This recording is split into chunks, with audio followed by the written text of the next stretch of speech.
இன்றைக்கி நான் பால் கொழுக்கட்டை செய்ய போகிறேன். அதுக்கு தேவையான பொருட்கள்: 1 டம்ளர் பச்சரிசி, அரை கப் வெல்லம், துருவிய தேங்காய், உப்பு. இப்போது ஒரு பாத்திரத்தில் 1 டம்ளர் பச்சரிசி மாவு, அதுக்கு தேவையான அளவு உப்பு லைட்டாக போடுங்க, ரொம்ப போட்டுறாதீங்க. தண்ணி ஊற்றி பிணைஞ்சு வச்சுக்கணும்.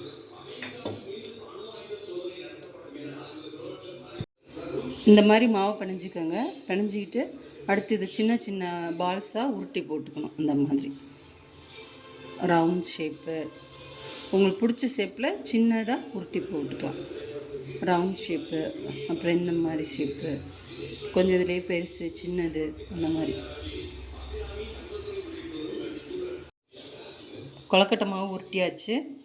இப்போ அடுத்து அடுப்பில் போட்டு எடுத்துருவோம். அரை கப்பு வெல்லம்,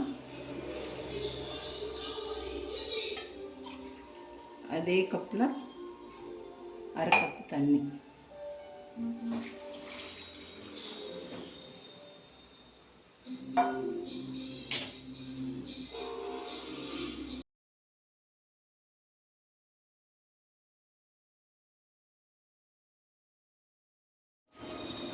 வெல்லம் நல்லா கரைஞ்சிருச்சு.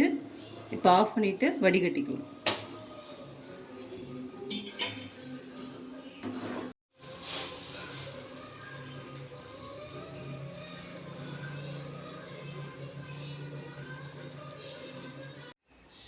இப்போ திருப்பி வெள்ளைப்பாக அதில் ஊற்றியாச்சு. கொஞ்சம் கொதி வந்தோடனே நம்ம மாவை எடுத்து போடலாம்.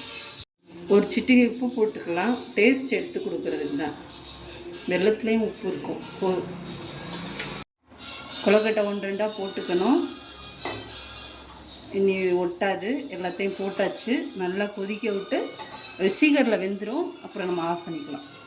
பாருங்கள், நல்லா கொழுக்கட்டை வெந்துருச்சு, நல்லா இதாகிடுச்சு. இப்போ என்ன செய்யணுன்னா, லைட்டாக ஏலக்காய் தூள் தூவிட்டு